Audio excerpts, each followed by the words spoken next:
kita terus kepada tajuk kita, iaitu imbangan. Okey, kita kena tahu dulu apa maksud imbangan.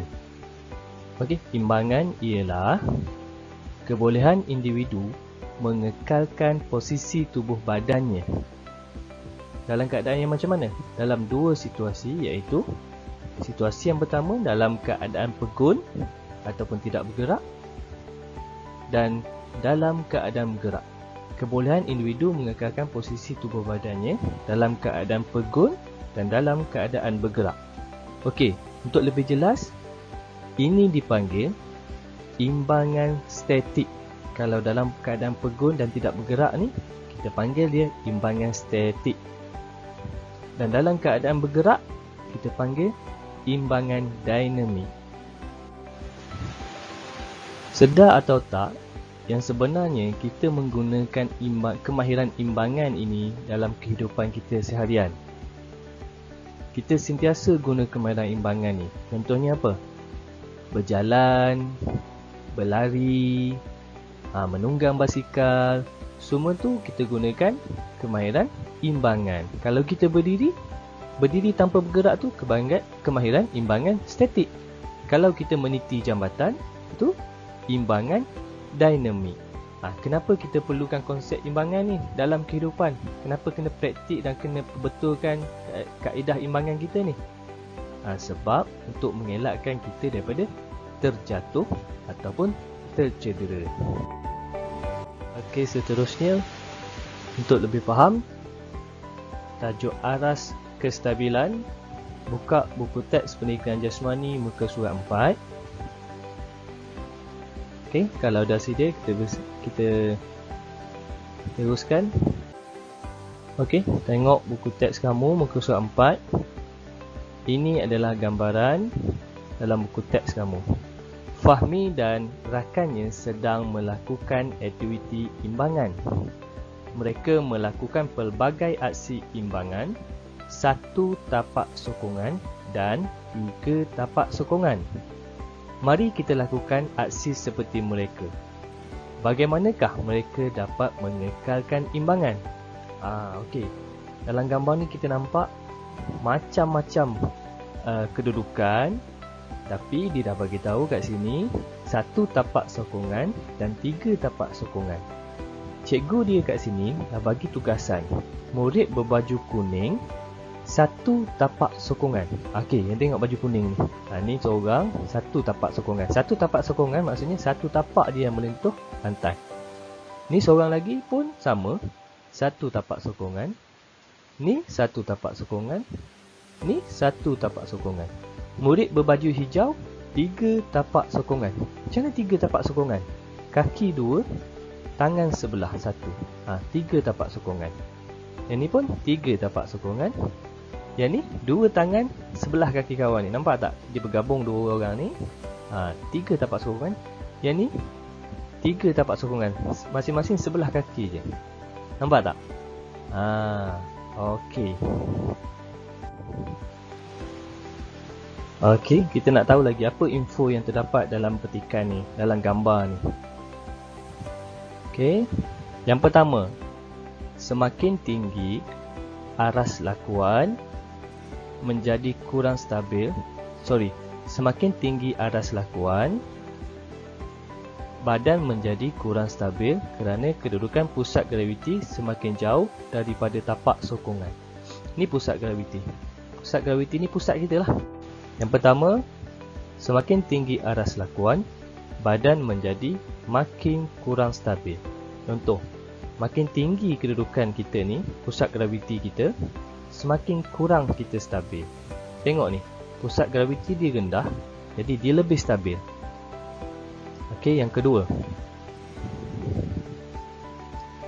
semakin banyak bilangan tapak sokongan, semakin mudah mengekalkan keseimbangan. Dalam aktiviti ni ada 2 imbangan yang kita buat, iaitu imbangan 1 tapak sokongan dan imbangan 3 tapak sokongan. Jadi antara 1 tapak dengan 3 tapak, yang mana lebih seimbang? Nanti kita kena faham di akhir pembelajaran nanti. Okey, yang ketiga, Semakin rendah aras lakuan, makin stabil badan. Samalah macam nombor 1 ni. Makin rendah, makin stabil. Okey, jelas yang tu? Okey, kita teruskan. Okey, baik. Kita tengok dulu imbangan satu tapak sokongan. Ada 5 contoh yang saya senaraikan. Okey, yang pertama, skala depan. Skala depan yang ni Ini skala depan. Skala belakang. Duduk skala depan. Imbangan V. Dan duduk L. Ni digunakan pinggul dia sebagai tapak. Yang ni pun sama, gunakan pinggul dia sebagai tapak. Skala depan macam ni, satu kaki lurus, tangan depa, satu kaki lurus ke depan. Skala belakang sama juga. Badan dicondorkan sikit ke depan, kaki belakang diangkat, berdiri atas satu kaki. Duduk skala depan, dalam keadaan duduk, satu kaki lurus ke depan, tangan didepakan. Imbangan V. Badan kita berbentuk V, tampung, sokong badan kita dengan punggung, pinggul kita. Dan duduk L ni, kita duduk atas bangku ataupun satu tempat, platform. Kaki kita tergantung dan badan kita pun tegak. Okey? Boleh nampak macam mana imbangan satu tapak sokongan. Okey, untuk lebih jelas, jom kita tengok video.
Okey, baik.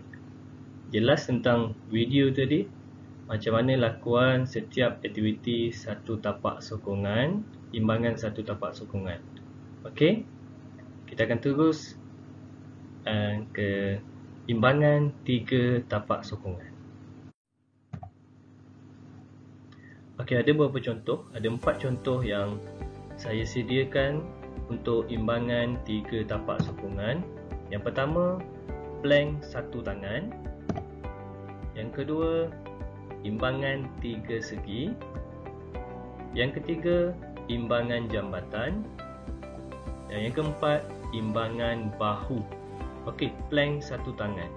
2 kaki menyentuh lantai, badan tegak, satu tangan menyentuh lantai. Okey. Yang kedua, imbangan 3 segi, 1 kaki ke atas, 2 tangan macam ni, 1 kaki di sini. Kat sini bentuk 3 segi. Sebab tu dipanggil imbangan 3 segi. Imbangan jambatan macam ni. Straight je badan, kaki 1 ke atas, 2 tangan sokong di bahagian belakang dan 1 kaki menyokong bahagian depan. Dan imbangan bahu, okey. Tolak dan lonjak kaki ke atas, support bahagian pinggang dengan tangan dan kita menyokong badan kita dengan bahu. Okey.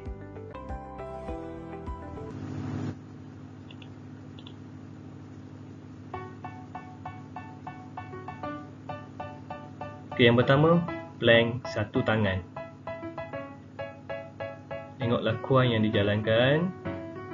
Badan tegak, lurus, dan angkat satu tangan letak di belakang dan tahan badan selama 10 saat dalam keadaan macam tu.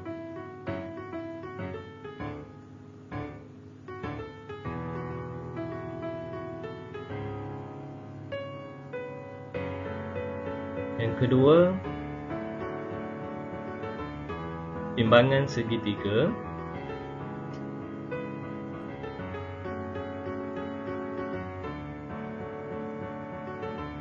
Angkat kaki ke belakang.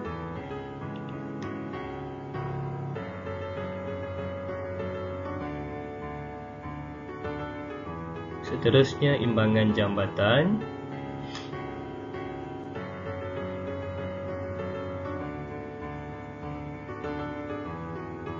Dan angkat sebelah kaki ke atas.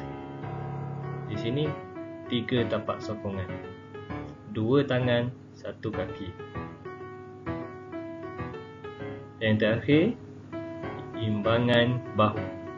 Lonjak badan ke atas, support bahagian bahu.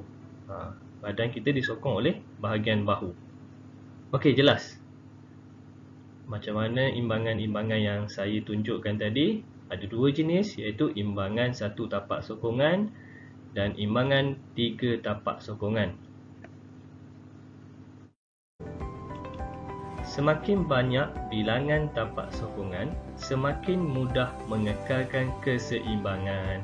Okey, cuba tengok. Ni 1 je. Kat sini 1 je tapak sokongan dia. Yang kat sini 3 tapak sokongan dia. 1 tangan sana, 1 tangan sini dan 1 kaki. Kat sini dia cakap semakin banyak bilangan tapak sokongan, jadi semakin mudah mengekalkan keseimbangan. Jadi antara 2 ni, yang mana yang lebih baik? Yang mana yang lebih seimbang?